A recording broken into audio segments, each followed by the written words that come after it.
মাদকের বিরুদ্ধে অভিযান হবে। রোজা ঈদ গেল, কুরবান ঈদ গেল, ঈদের পর আর আসলো না।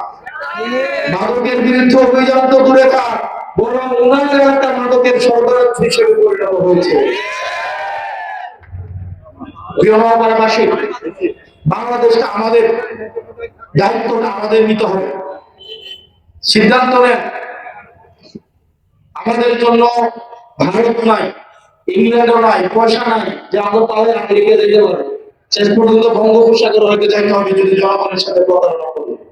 বঙ্গোপসাগরে ডুবে মরতে হবে আমাদের, যেহেতু আমাদের পালানোর কোনো সুযোগ নাই, জায়গা নাই, দেশ নাই, অর্থ নাই, পাচার করার মতো টাকা নাই, সুতরাং আমাদের আপনাদের সাথেই থাকতে হবে।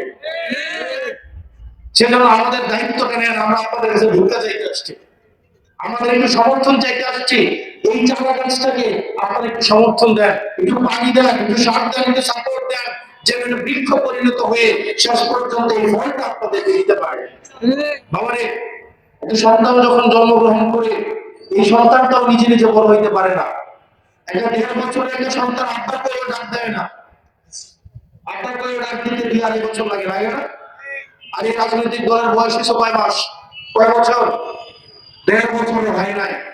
অথচ এই রাজনৈতিক দলটার 6 জন নির্বাচিত সংসদ সদস্য সহ 8 জন সংসদ সদস্য পার্লামেন্টে আছে, আছে না? আপনাদের কাছে কি কখনো মনে হয় এই 8 জন সংসদ সদস্য আপনাদের হয়ে কথা বলে না? এটা কি কখনো মনে হয়?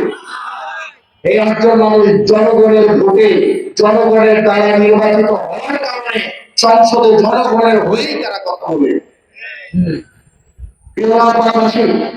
আমরা চাই এটা 8 জন নয়, এটা 6 জন না, আগামী নির্বাচন এটা 160 জনে পরিণত হয়। এখন এটা কি নিজে নিজে সম্ভব? এটা কি সম্ভব? এটা আপনাদের সমর্থন লাগবে। আপনি বিএনপি করতে পারেন, আপত্তি নাই। আপনি জামাত করতে পারেন, আপত্তি নাই।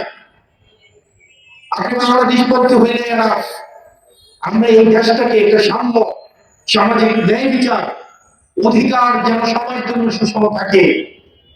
আবার একজন 1 লাখ টাকা ইনকাম করবো পরিশ্রম করে, একজন হাজারে বসে 20,000 টাকায় বসে থাকবে, ঘরের মধ্যে কাজ করবে না, তাকে আমরা বাসার মধ্যে বসে বসে কাজ পাঠাবো, এইটাও হবে না। মানুষকে এখন বেকারত্বে উৎসাহিত করছে না? বেকারত্ব উৎসাহিত করছে কিনা? বাসায় বাসায় কাজ পাঠায় এখন মানুষকে বেকারত্ব উৎসাহিত করা